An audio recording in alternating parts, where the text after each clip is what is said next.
সময়ের তুলনায় যাত্রীর চাপ বেড়েছে বাস টার্মিনাল আর লঞ্চঘাটেও। এ নিয়ে আরও জানাতে চাঁদপুর লঞ্চঘাট থেকে যুক্ত আছেন তালহা জুবায়ের ও ফেনী শহরের শহীদুল্লাহ কায়সার সড়কের বাস টার্মিনাল থেকে যুক্ত আছেন সোলাইমান তালিম। শুরুতে চলে যাব চাঁদপুরে তালহার কাছে।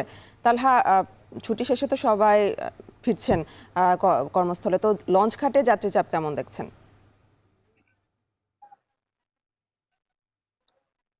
আসলে চাঁদপুরের যে লঞ্চ ঘাট সেটা শুধু চাঁদপুরবাসীর জন্যই নয়, আশপাশের যে সমস্ত জেলা রয়েছে বিশেষ করে লক্ষ্মীপুর, নোয়াখালী, শরীয়তপুর সেই জেলারও অনেক মানুষ এই লঞ্চ ঘাট দিয়ে কিন্তু ঢাকা সহ নানান জায়গায় তাদের কর্মস্থলে ফিরে যাচ্ছেন। সকাল থেকেই আসলে দেখতে পাচ্ছি স্বাভাবিকের তুলনায় কিন্তু যাত্রীদের বেশ চাপ রয়েছে।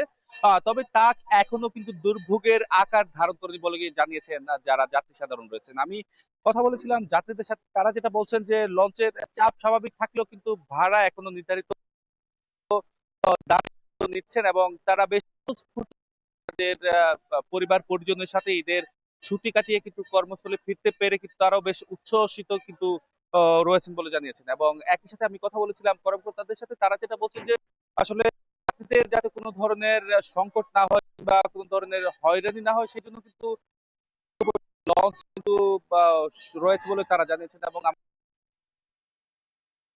যেই সমস্ত লঞ্চ যাত্রীতে পরিপূর্ণ হচ্ছে তা কিন্তু সাথে সাথে ঘাট ছেড়ে যাচ্ছে এবং পাশাপাশি খালি লঞ্চ কিন্তু আসলে ঘাটে ফিরছে। এবং এ নিয়ে আপনার মাধ্যমে একটু জানিয়ে রাখতে চাই, চাঁদপুরের যে লঞ্চ ঘাট রয়েছে সেখান থেকে কিন্তু প্রতিদিন প্রায় অর্ধশতাধিক লঞ্চ চলাচল করলেও কিন্তু ঈদের সময়টাতে বেশ চাপই কিন্তু দেখা যাচ্ছে। এবং সেই সাথে রাজধানী ঢাকা সহ নারায়ণগঞ্জ সহ দেশের দক্ষিণাঞ্চলের বিভিন্ন রুটে কিন্তু এই জায়গা থেকে লঞ্চ চলাচল করে থাকে। যদিও যারা যাত্রী সাধারণ রয়েছে তারা কিন্তু ভোগান্তিতে পড়ছেন আসলে লঞ্চ টার্মিনালে এসে। মূলত চাঁদপুরের যে আধুনিক লঞ্চ টার্মিনাল নির্মাণের কথা ছিল তা কিন্তু স্থবির হয়ে থাকার কারণে কিন্তু যাত্রী সাধারণ কিন্তু ভোগান্তি পড়তে হচ্ছে। বিশেষ করে বসার জায়গা নেই কিংবা হচ্ছে গিয়ে পানি পানের সুযোগ নেই। সবচেয়ে বড় যে ভোগান্তিতে পড়তে হচ্ছে তা কিন্তু আসলে ওয়াশরুম ব্যবহারের ক্ষেত্রে।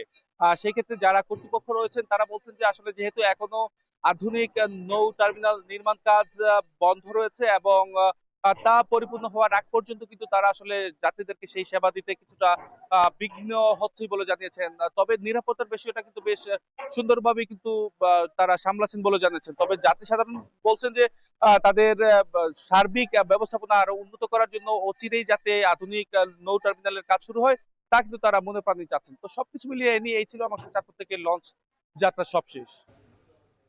চাঁদপুর থেকে নগরে ফেরা মানুষের খবর জানাচ্ছিলেন সহকর্মী তালহা জুবায়ের। এদিকে ঈদের টানা ছুটি